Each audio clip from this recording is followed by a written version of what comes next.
In conditions we haven't seen since February, meaning snow, sleet, and wind, with a rusty quarterback, and against a legitimately tough Indiana defense, something we haven't been able to say for decades. Michigan fights through the adversity and defeats the Hoosiers 20-10.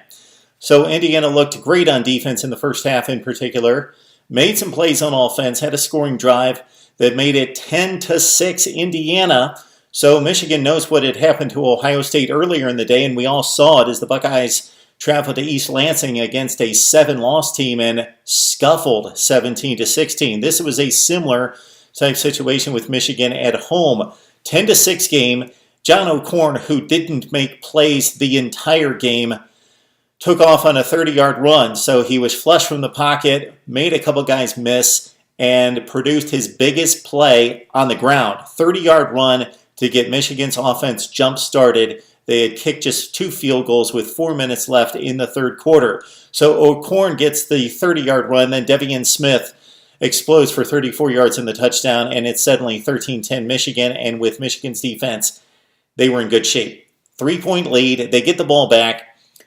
2 plays this time, an incomplete pass, and Devian Smith once again, 39 yards this time for the touchdown, and it was a ball game at 20-10, meaning shut it down. This one's over with that Wolverines defense. 20-10, Devian Smith, 23 carries for $158 and 2 touchdowns. And by the time we got into the fourth quarter, there was snow everywhere.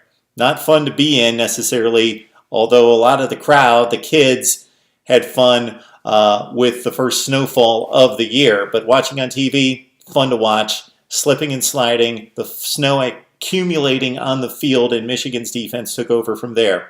Indiana's final 5 drives looked like this. 7 yards, -2, 15-26, and -5. O'Korn, this was his first start since his days back in Houston. He had the tremendous freshman season at the University of Houston, 28 touchdown passes in 2013, had the rough 2014 in which he lost his job. This was a very rusty quarterback, and he looked the part, 7 of 16 for 59 yards. But he's got 1 game under his belt in which he made a few plays in key situations. We mentioned the one scrambling from the pocket against a legitimately decent defense. Now he goes to Ohio State with the season on the line. Michigan's defense, of course, the main stalwart in this game, holding Divine Redding to 50 yards on 22 carries. Richard Lego, 14 for 29 passing against Michigan's secondary. What a matchup we've got in Columbus. The game, Ohio State 10-1, Michigan 10-1. Wolverines control their destiny in getting to the Big Ten championship game, something that they haven't won a Big Ten championship since 2004. Buckeyes have won 12 of 13 in the series, and of course they need some help from Penn State, but looks like the winner goes to the college football playoffs. For Indiana, we don't want to discount what the Hoosiers are accomplishing in the Big Ten the last couple of years under Kevin Wilson.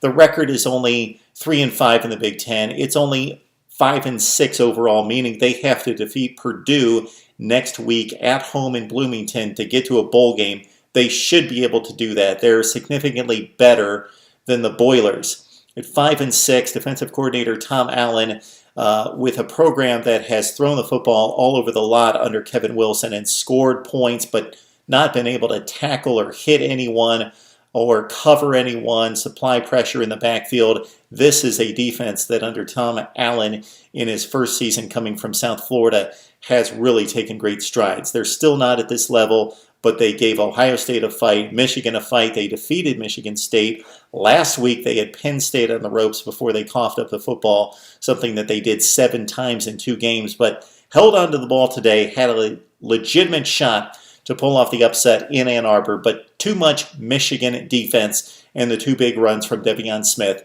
Michigan wins 20-10. We're going to talk up Ohio State and Michigan this week, and let's talk some Big Ten football, and we invite you to join the discussion right here on Mark Rogers TV.